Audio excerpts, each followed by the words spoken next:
अऊज़ु बिल्लाहि समीउल अलीम मिनश शैतानिर रजीम मिन हमज़िही व नफ़्ख़िही व नफ़्सिही बिस्मिल्लाहिर रहमानिर रहीम।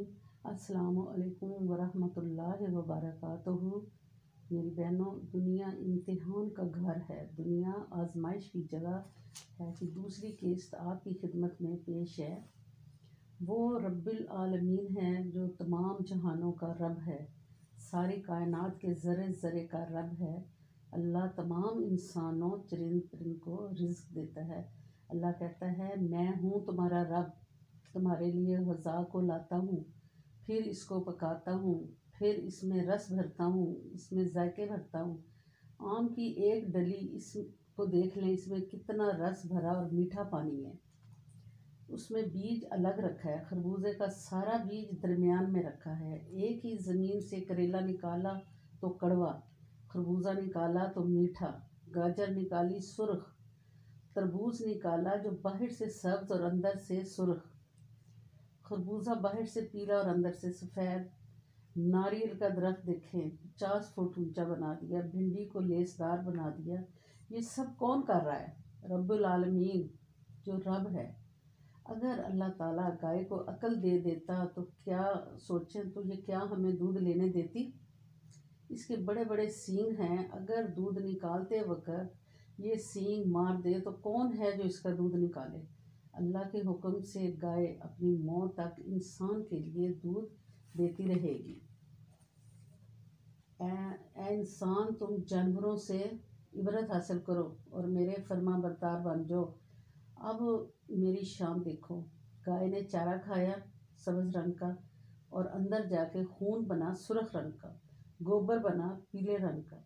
गोबर भी नापाक, खून भी नापाक, एक तरफ खून की नाली, एक तरफ गोबर के ढेर। तेरा रब है जो अपने बंदों के लिए दो नापाक चीज़ों के दरमियान से दूध की नालियाँ चला रहा है, दूध की नहरें आ रही हैं। सुबहान अल्लाह। गाय का दूध, गोश्त, ये सब तुम्हारे लिए है।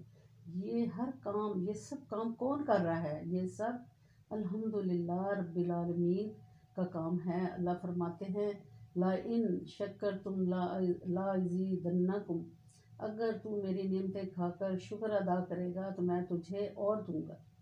अल्लाह पाक ने सूरज को तपाया, इसकी आग को समुंदर में फेंका, फिर उसके हुक्म से हवा ऊपर उठती है, भाप बनकर बादल बनते हैं। तुम देखते नहीं हो तुम्हारा रब बादलों को कैसे बरसाता है? समुंदर में सीपी ने मुंह खोला, इसमें मोती बना। इसी पानी को इंसान ने पिया तो जीने का सामान बना, प्यास दूर करने का जरिया बना। इसी पानी को सांप ने पिया तो जहर बना, इसी पानी को हिरन ने पिया तो मुश्क बना, इसी पानी को गाय भैंस बकरी ने पिया तो दूध बना। खेतियाँ सरसब्ज हो गई, अगर यही पानी ज़्यादा हो गया तो तबाही ले आया। इसी पानी को घटा दिया तो कहत आ गया। इसी पानी को इतदाल से चलाया और पहाड़ों पर बर्फ़ बन के गिराया। इसी पानी के अनोखे तरीके से कतरे कतरे करके ज़मीन पे गिराया। अगर मनो पानी ज़मीन पर आ जाता तो सोचिए क्या होता है। बारिश के हर कतरे के साथ एक फरिश्ता आता है और उस कतरे को ज़मीन तक पहुंचाता है। जो फरिश्ता एक कतरे के साथ आता है वो दोबारा कभी नहीं आता। इंसान, अल्लाह की किस किस नेमत का शुक्र अदा कर।